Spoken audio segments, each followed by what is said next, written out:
Dislyte, download now. What's going on, guys? It's your boy Cash, and I had no idea that they actually dropped these notes, so I'm gonna take a time to cover it right now. Let's see what they got going on here. So they actually go through like all the things, and I saw it. Only reason why I know is because Zox uploaded a video. I actually did a video covering the little trailer that they got, but it was so short. It was just like barely anything there. So I was like, I'm not gonna sit there and do a video on that. I don't want to cover every little thing unless it's something that actually excites me. So this actually does excite me. So let's go through this. So we will be taking Dislyte offline for a short period of time on May 31st. So that's the first thing right off the bat. This update, I was thinking it was coming like soon, but it's actually not. I'm hoping that what they're probably doing is today's the 24th. They'll probably do a showcase of his skills and stuff like that. Maybe the other people's skills, how they work, and then which I was hoping that's why it was coming out. But they'll probably do that closer to that date. The 31st is a Tuesday, so I should be off. That should be good. I'll be able to enjoy it, and it also gives me time to stack up more resources. As you can see, I got some gems, I got a couple records. I'm just holding on to everything, so it's only a week away, which is pretty cool. So look, update to improve the game. Level 5+ players at the time of the update will receive 200 Nexus crystals via in-game award afterwards. So you get 200. That's one pull. They said, yo, man, you better make it work. You better. So here it is, Ollie, Osiris. Still asking the community. First of all, if you guys are enjoying yourself, feel free to like, comment, subscribe. And second of all, are we calling them by their god name, or are we calling them by their actual name? Are we calling it Ollie or Osiris? Like, I feel like it's easier to call them by the god name because I feel like you know who the god is more than you'll like, oh yeah, Jungie, some of these other names. It's like, bro, I don't remember. But I know Hades, I know this to that. Anyway, Ollie is a fighter expert with support abilities, capable of preventing allies from dying. Ollie's first ability, and this is why, look, why it should be called the S1. It's the first ability, damn it. Tired of arguing this. Deals damage to an enemy with a chance to silence, which is pretty cool. A silence on a auto is really, really good. Depending on his speed, you're gonna have to start thinking, like, let me auto attack someone really important. Obviously, depending on how high the chances, you might want to immediately auto. So it's how high the chances and how fast he is that he might instantly silence a support. Boom, they can't do their big spell. If he can outspeed the fastest character, like let's say the Clara the Dahlia dungeon that we're all looking forward to, everyone's trying to get, you can instantly silence her and then she can't do the team-wide AP boost. So there's a lot that can go with a silence on an ability. Or should he be using his S3 first? Let's see. So that's his first ability. When an allied expert takes a fatal hit, Ollie's passive ability, Salvific, blah blah blah, Judgment grants that to prevent them from dying, as well as invincibility and recovery, and inflicts Law of Duat on the attacker. So that's a lot to unpack. So that's his passive, right? We saw that he has a passive as well. So if you are about to die an ally, he will stop it. It makes me wonder, what about the Black Tortoise?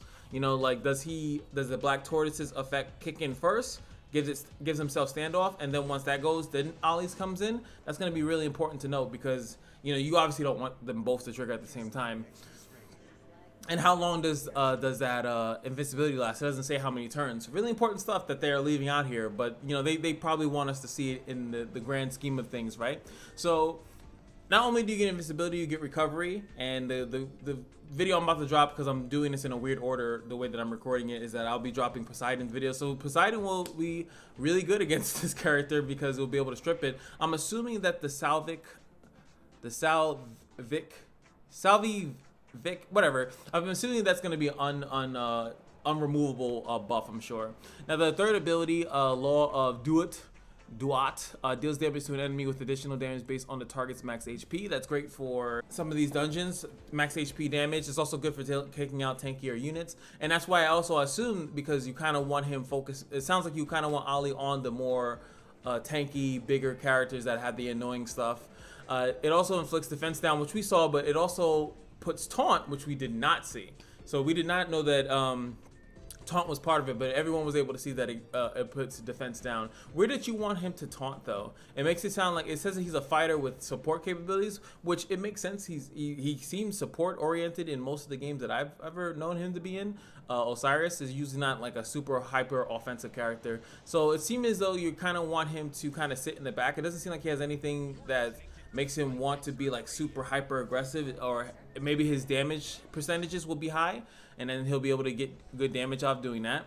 They also said the Ascension deals damage to an enemy with an additional damage based on the target's max HP, inflicts defense down, and taunting them while granting the caster invincibility. So he uses this early, which is going to contest with his whole thing with the silence, right? So he uses this early, blows up a target, does a decent amount of damage, and then he turns himself invincible, so you can't hurt him either. So he's very pesky so far. Source, the gold record player will unlock a probability up event after this update, increasing your chance to acquire Ollie. Now, what do you guys think about this?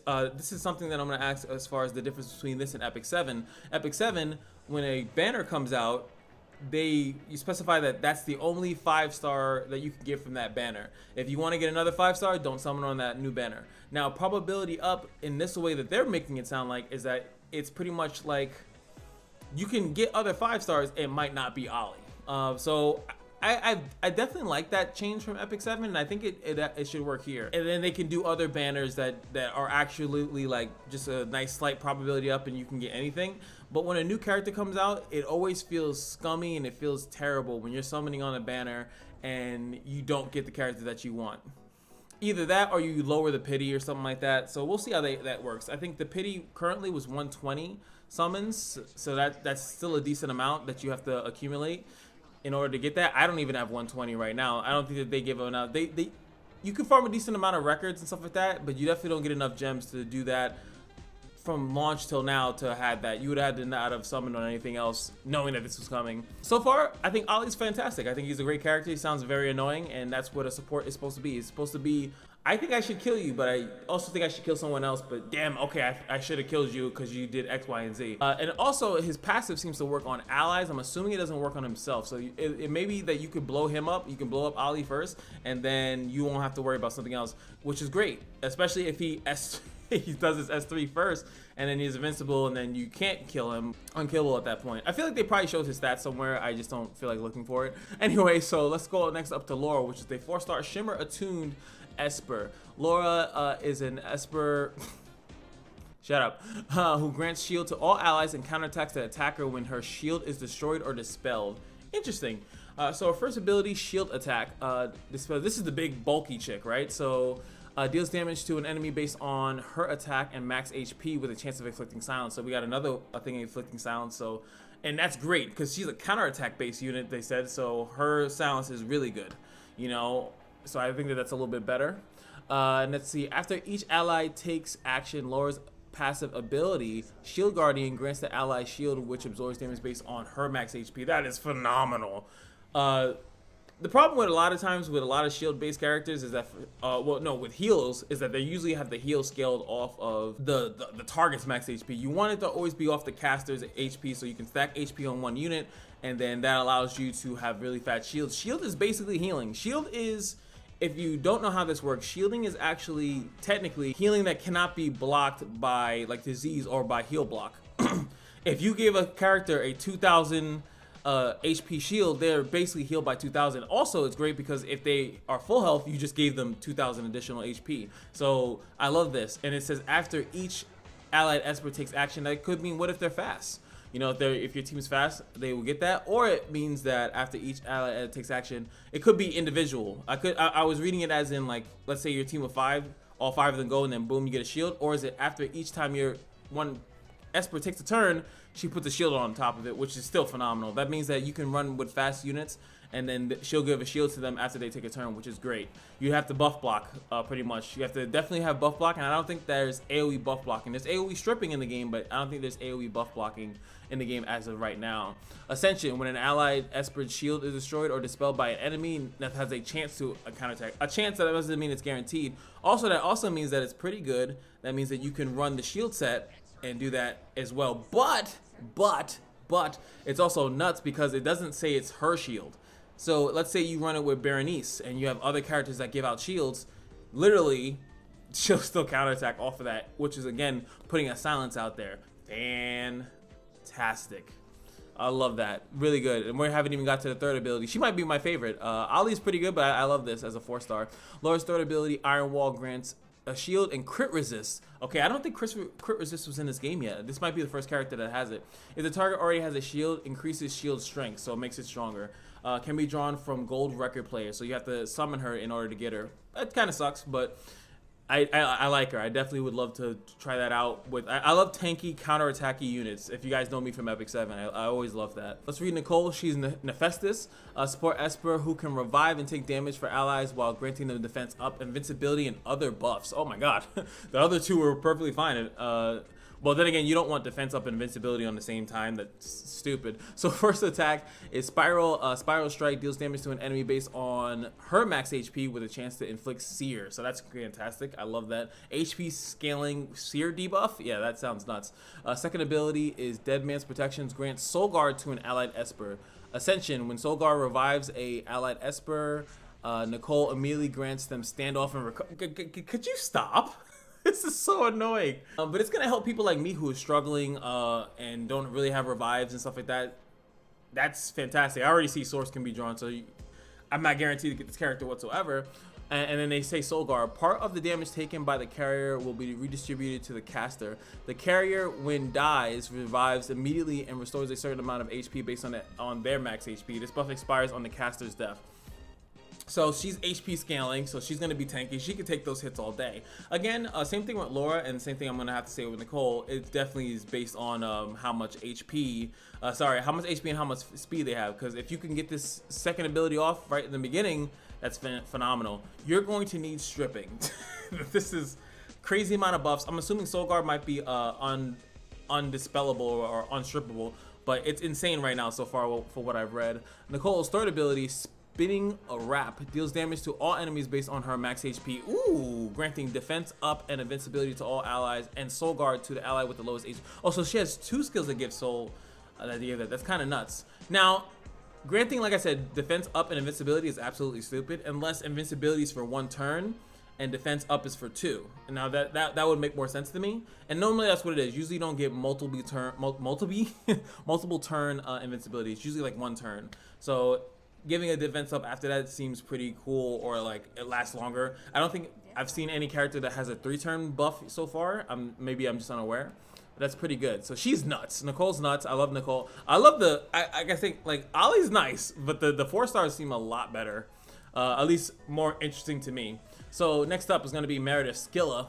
Her first ability attacks the enemy with a chance to inflicting poison. We got so much poison, or at least I do. My account has a decent amount of poison already. Meredeith's second ability, Sonic Shield, restores a certain amount of HP and grants defense up and crit resist to an allied Esper, so that's single target. Meredeith kind of doo-doo. Meredeith is not, I mean, yes, the Shimmer characters are better. Go figure, right? Meredeith's third ability, Hand of Skilla, reduces the max HP of an enemy by a certain amount and restores HP to all allied Espers equal to the portion of the damage dealt. Now that seems pretty cool. The Ascension, if an allied Esper HP is above a certain ratio, grants speed up. So she's okay, but Esper can currently only be acquired in the event shop while the Lone Star is running. They will be added to the gold record player after the event has closed for a period of time. I like this because I think she's mediocre, and then 2, you won't be able to summon her while this event is going on. So I actually really like that. I like that you can't actually summon her. You get it for free. And I actually said it in my verse video that I think that I hope that one of them is free. You know, they're giving out this, what is that, 3 characters? 1, 2, 3, and then Ollie makes 4. That's a lot of characters to try to summon for. So I like that one of them is given to you for free. Next up is going to be the Club Hollow Battle. This mode unlocks a squad level 30. This mode unlocks at squad level 30. And can be assessed via, oh yeah, I forgot that we're like a squad technically, even though we're like a single person's name, we're a squad. So you gotta be at least level 30 in order to do this. Participating in the battle, club members will acquire club points and other rewards based on their club and their personal rankings. Clubs members can add Espers to the defense formation and should deploy 2 defensive formations in each challenge, each containing up to 3 Espers. So you're gonna need, what is that, 3 challenge, they say 3? 2 defensive formations in each challenge. So you need a decent amount of units built, which is what you're supposed to be doing anyway. Once formation is set, their Hollow Battle signups are complete. This is the same thing I remember from Epic 7. You have to actually sign up, put a formation in if you want to attack. So that's the same thing that they have going on here. During the sign up stage, club members can edit Espers in their defense formation, but once the battle starts, they can no longer edit. Makes sense. Defense formations from the last Hollow Battle will be used by default if club members don't edit. This was something, I forgot what, I think it was Summoner's War. It was a nightmare. that you had to no, maybe it was Epic 7 that you had to keep editing it every war. You had to keep going back and editing it, and then eventually they patched it to where it just automatically set the last thing that you have. So if you put some doo-doo there and you never changed it, it's your fault. Again, I'm curious about the rewards of this, because if, like I said, back in Summoner's War, what you would do, you would go into a farming guild. The guild had they had no competitive aspects at all. They just wanted to get the resources. I wonder if that's going to be able to hear, because I think that was a good thing, and they didn't, like, the devs didn't patch it or anything like that. Like, you must put a strong defense. Like, you could just put something scrubby so people can beat you, and then you could beat other people, so you're getting wins on offense and you're losing on defense, but you don't lose much for losing on defense, kind of thing.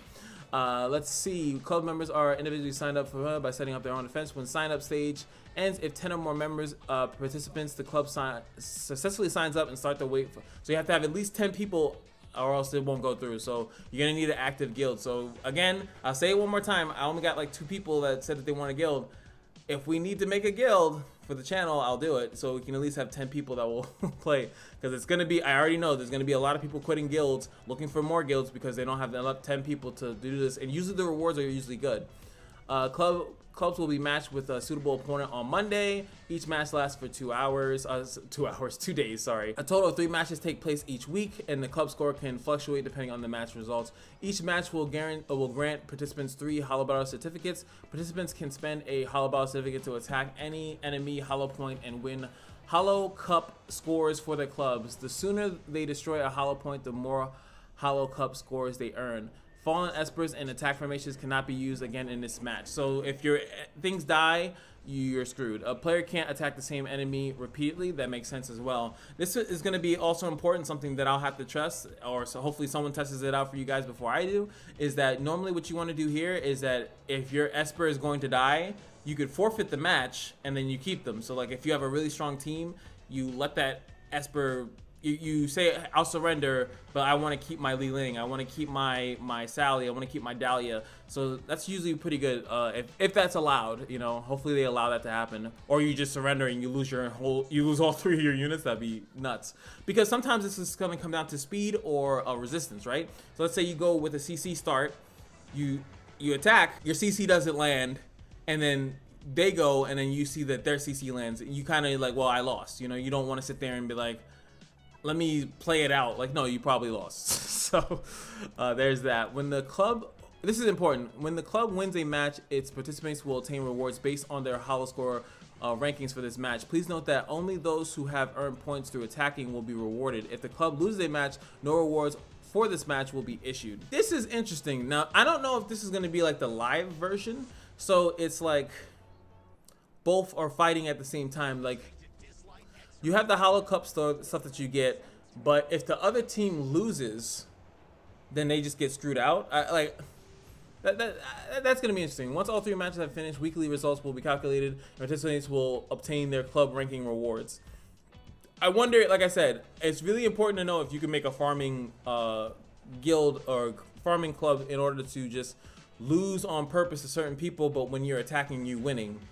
But if it's like this, then the loser just gets asked out completely. Then people are it's gonna force people to be competitive. So they might be going with that route. So this is the Lone Star event after June 14th. So it looks like it's pretty long. It's a pretty long event. So the end of May into June. Sorry, that's not long. June is the next month.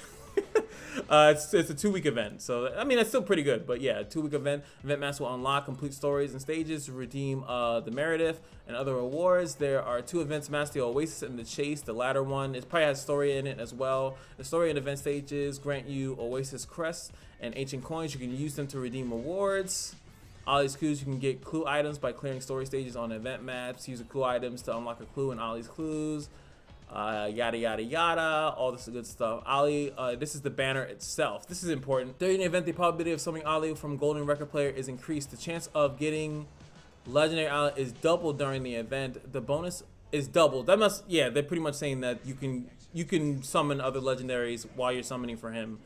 Again, this is good or bad, because let's say you were gonna get 3 legendaries in a pull, And you can't do that because now Ollie is the only one that you can get it, or vice versa. Like you're getting every legendary in the game except Ollie, and that's the reason why you're pulling on his banner. But also, so I'm on the fence of that. I actually do like that when you're summoning on that banner, you can specifically are getting that character. You're not gonna get anything else. I actually prefer that. At least Epic 7 made me prefer that. Let me know in the comment section below. What do you prefer? And then during the event, you can claim golden records and legendary ability after drawing enough times from the gold records. Okay, so you're getting legendary ability from this as well too, and getting gold records back as well. So I wonder how much you can get. Maybe they give you enough that you can do a full pity. The following rule still applies in this event. One legendary Esper is guaranteed after the next summoning of 119 unsuccessful tries. We'll see how that works. Added the event story, tap Atlas story review. During the event, clear story stage to unlock its story review. Added 4 heart discs to the DJ contest, so 4 new songs. I know some people were saying like it needs more songs, so that'd be cool because that's what the whole YouTube trailer thing was, like adding songs, adding mixes that you can put in. I think that's awesome. Added union missions related to the DJ contest. That's cool. Added solos for Ollie's and Laura. Added name card for Ollie. Obtained Staff of Immortality name card from the Lone Star event. Obtained Judgment of the Dead name card. Cool. Standoff buff change. While in standoff state, an Esper becomes immune to AP down. Oh, okay. Oh, you know why they're doing that? There's a lot of bosses that like pretty much, or I feel like that's purely because of the Black Tortoise, where pretty much if you had skills and you were trying to AP down and then you ran into him, and then he literally would never take a turn because you keep AP downing him, and then he pretty much never took a turn and he just kept counterattacking you to death. So I feel like that's what the reason why they did that. That's pretty good. Obviously, that kind of was beneficial if you were doing like a PvP defense and then you were doing that to other people. You were actually the one benefiting off of that. So let's see. Online Union. Elite Experion price reduced from 300 club points to 100. Experimon, that's not the other one. New items for level 1 Cubs, 30 level 30 rare Starmons and a gold record. New items. Level 5. Okay, so they're giving you more stuff to buy in your club. It was pretty lackluster, not gonna lie. From gold record to level 1, legendary Starmon. Relic market changes. 1-star relics give you, oh, they're just increasing the gold that they give you. Cool. Not really to me that impactful, but I'm pretty sure for late game people. Story changes, reduces Fafnir's HP boss. Level 8, 9, and 10 from 5 stacks to 4, so making it a little bit easier for you to farm Fafnir. That's pretty cool. Single hit damage dealt on single boss Fafnir will not exceed 35%. Okay, so they're making that you can't immediately blow them up to smithereens. Tweak some of the non-boss Miramon's abilities in the ritual to improve player experiences. Slightly increase the difficulty of hard mode from chapter 4 to 11. Damn, trying to make it a little bit. That kind of sucks because like if you were struggling, you're gonna struggle more. Usually they decrease difficulty. Usually, funny enough. Let's see. Tweak boss level on Spartial 150. I'm not up to that, so I don't know what that's about. Follower, blah blah blah. They're just telling you. Oh, so yeah, there's a lot of changes here, which is always good. Changes are usually pretty good. Esper balance changes. Eunice increases all ally seed in hollow battle. Oh, they changed. Okay, so what they're doing here is they're giving buffs to characters that have just guild buffs. Now, again, Summoner's War did the same thing. My video about Summoner's War is very accurate now. But yes, they did this too. That certain leader abilities only worked in guild battle as well. So they're giving Eunice one, they're giving Mimir one. It's 35 speed. 35 speed. Oh my god, this character is gonna be nuts if you have him. That's absolutely nuts. Jang Po, I just mixed their name. Jang Man, attack up. This is speed, and this one's HP Hercules. I don't see people talking much about Hercules. They're adding more skin packs. Added skin pack for Mona in the plaza. It will be sold at a discounted price. Acquire level 16 required. They didn't tell us the price. I'm pretty sure they won't. There is no immediate way to get the skin after the event. It will be available for purchase at an original price in the plaza after a period of time. You can change Mona's appearance and the skin. So far the skin doesn't do anything. It's just a purely cosmetics, some bug fixes, and that is it. My Poseidon video just finished as well. Got some videos coming out for you guys, and hopefully you guys enjoyed. This is a little bit of a longer video, but I think that it was a lot of stuff to go over. And if you guys know me, I like to go over. Okay, I don't like to shortchange nothing. So hopefully you guys enjoyed. I'm gonna go get some Chinese food, and yeah, I'll see you guys in the next video.